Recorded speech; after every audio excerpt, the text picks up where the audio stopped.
When Amaka met Dapo at a wedding in Lagos, their connection was instant. They laughed over small chops, danced like they had known each other for years, and exchanged number before the night ended. I like that you are simple, Dapo had said. I like that you don't ask so many questions, Amaka replied. Neither of them knew that both those things would come back to haunt them. Amaka told Dapo she was a fashion designer trying to open her own boutique. That was partly true. What she didn't mention was that she once worked as a high-end escort for rich politicians. It was her past, something she buried deep, hoping to start over. Dakwa told her he ran a small tech business. That too was partly true, but he didn't mention that he had spent 2 years in prison for internet fraud.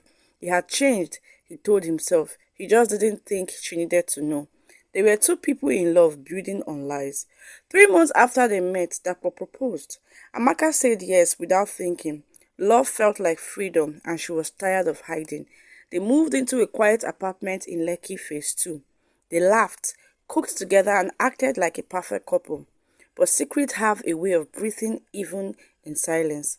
It started with a message. Dapo was in the bathroom when Amaka saw a text flash on his phone. You still owe me for that last deal. Don't play smart, bro. Her heart raced. She didn't say anything immediately. She watched him, waited to see if he could tell her, but he didn't. That night she started questioning everything. Dakpo noticed her distance. You are quiet these days, he said. Just tired, she lied. Meanwhile, he had his own suspicions. Someone had sent him an anonymous message. Do you know who your woman really is? Search her name on Google with Abuja scandal. He tried but nothing showed. Still, his guts wouldn't rest. Amaka stepped out one afternoon and answered a call in a whisper. Yes, I told you not to call me anymore. I'm not doing that anymore. I'm married now. Dakpo was on the stairway frozen. That voice, that tone, who was she talking to? Dakpo became a quiet investigator. He followed her one day. She met with an older man in a tinted jeep. They didn't hug, but the conversation looked intense. Money passed hand. He couldn't sleep that night. Who was she? Why did she lie? Amaka was at the market when she saw him. Chief Olarewaju, one of her past clients. He smiled at her like old friends, still pretending to be innocent. He said with a smile. Her heart sank. Leave me alone, please. Unfortunately, a young girl recorded their brief exchange and posted it on TikTok. Within hours, people started talking. The video went viral. Married woman with a shady past exposed. Dakpo showed her the video without a word. I saw it, he said coldly. Tears ran down Amaka's face. I was young. I had no choice. I have changed. And you couldn't tell me? He asked. After all this time, I was scared you'd leave me. He didn't answer. He packed a bag and left.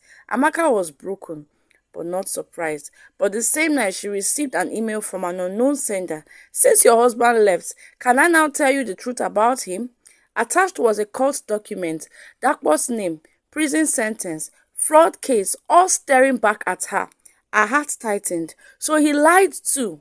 Amaka stormed into his friend's house, where he was staying. You want to judge me, you, ex-convict? Dakpo froze. How did you? You are not the only one who can hide secret, Dakpo.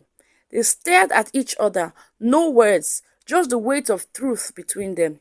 Their relationship became a battlefield of silent wars and loud memories. Every kind word felt fake.